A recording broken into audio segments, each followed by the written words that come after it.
Assalamualaikum warahmatullahi wabarakatuh. Berjumpa lagi dengan saya Kinanti, mahasiswi semester 6 Prodi Pendidikan Agama Islam STEM Arif Jambi, dengan mata kuliah Pengembangan Kurikulum Pendidikan Agama Islam, dengan judul makalah Strategi Pengembangan Kurikulum Berbasis Pengetahuan Para Ahli, dan dengan Ibu dosen pengampu, Ibu Ria Maharani, SPDI, MPDI. Pada makalah kali ini, saya akan membahas 3 rumusan masalah. Yang pertama, apa pengertian strategi dan pengembangan kurikulum?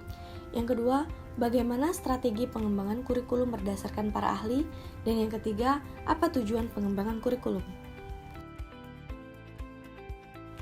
Pembahasan yang pertama yaitu strategi dan pengembangan kurikulum.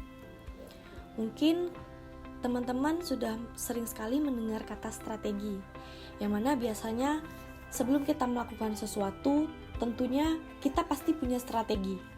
Nah, di sini saya mencoba mengambil makna strategi dari salah satu ahli yang saya kutip, yaitu dari kamusnya Peter Salim dan Yeni Salim, yang mengartikan bahwa strategi adalah rencana cermat tentang suatu kegiatan guna meraih suatu target atau sasaran. Sedangkan dalam artian lainnya, strategi juga bisa diartikan yaitu suatu cara untuk mencapai tujuan dengan efektif dan efisien serta berorientasi pada masa kini dan masa yang akan datang. Selanjutnya, pengertian pengembangan kurikulum. Menurut Kamus Besar Bahasa Indonesia, pengertian pengembangan itu adalah proses atau cara atau perbuatan yang mengembangkan. Sedangkan pengertian pengembangan kurikulum adalah proses atau cara dalam mengembangkan kurikulum. Pada dasarnya, pengembangan kurikulum ini mengarahkan kurikulum sekarang kepada tujuan pendidikan yang diharapkan karena adanya berbagai pengaruh yang sifatnya positif yang datangnya dari luar atau dari dalam sendiri, dengan harapan agar peserta didik dapat menghadapi masa depannya dengan baik. Sedangkan yang saya kutip dari salah satu para ahli, yaitu saya mengutip dari pendapat dari Winarno Surahmat, yaitu yang mengartikan bahwa di dalam kegiatan pengembangan adalah penyusunan, pelaksanaan, penilaian, dan penyempurnaan. Sedangkan dari Hendiat Sutopo dan Wasti Sumanto mengemukakan pengembangan menunjukkan pada suatu kegiatan menghasilkan suatu alat atau cara yang baru, di mana selama kegiatan tersebut, penilaian dan penyempurnaan terhadap alat atau cara tersebut terus dilakukan. Untuk strategi pembelajaran ini adalah suatu kegiatan pembelajaran yang harus dikerjakan oleh guru agar tujuan pembelajarannya dapat dicapai secara efektif dan efisien. Strategi pembelajaran yang saya kutip dari para ahli, salah satunya yang bernama Hamruni pada tahun 2009. Beliau mengatakan strategi pembelajaran itu dibagi menjadi beberapa bagian. Yang pertama itu strategi pembelajaran langsung, yaitu strategi yang mana pembelajaran diarahkan langsung oleh guru. Bahan pelajaran disajikan dalam bentuk jadi dan siswa dituntut untuk menguasai bahan tersebut. Selanjutnya, strategi pembelajaran tak langsung. Nah, strategi ini sering juga disebut dengan inquiry atau induktif atau pemecahan masalah dan pengambilan keputusan, yang mana pembelajaran ini berpusat pada peserta didik, sedangkan guru hanya sebagai fasilitator dan pengelola lingkungan belajar.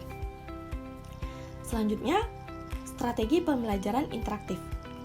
Pembelajaran ini menekankan diskusi atau sharing di antara peserta didik. Nah, dari diskusi dan sharing memberikan kesempatan kepada peserta didik untuk berinteraksi secara aktif terhadap gagasan, pengalaman, pendekatan, pengetahuan guru atau teman sebaya, serta membangun cara berpikir. Selanjutnya, strategi pembelajaran empirik. Nah, strategi pembelajaran empirik ini berorientasi pada kegiatan induktif yang berpusat pada peserta didik dan berbasis aktivitas. Selanjutnya, strategi pembelajaran mandiri, yang mana strategi ini bertujuan untuk membangun inisiatif individu, kemandirian, dan peningkatan diri. Tujuan pengembangan kurikulum berdasarkan pandangan para ahli. Sebelumnya, kita ketahui dulu tujuan pengembangan kurikulum ini seperti apa.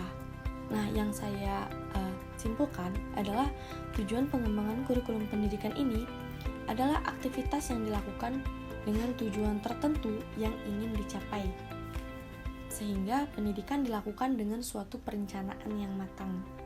Jadi untuk mencapai tujuan sendiri, tentunya kita harus melakukan suatu perencanaan yang matang. Ada begitu banyak sekali tujuan pengembangan kurikulum dari pandangan beberapa ahli. Mungkin ada pendapat yang berpendapat sama atau ada pun yang berpendapat beda. Tapi yang harus kita ketahui secara luas yaitu ada 4 tujuan pengembangan kurikulum yang substansial. Yang pertama itu merekonstruksi kurikulum sebelumnya, menginovasi, beradaptasi dengan perubahan sosial, dan mengeksplorasi pengetahuan yang masih tersembunyi. Baiklah teman-teman, mungkin itu saja yang dapat saya sampaikan dan saya paparkan di video pembelajaran kali ini. Jika ada kata yang kurang berkenan, saya mohon maaf yang sebesar-besarnya, karena sesungguhnya kesempurnaan hanya milik Allah dan kesalahan yang terjadi pada penyampaian tadi itu murni datangnya dari saya. Saya akhiri makalah kali ini. Wallahul muwaffiq ila aqwamit thoriq. Wassalamualaikum warahmatullahi wabarakatuh.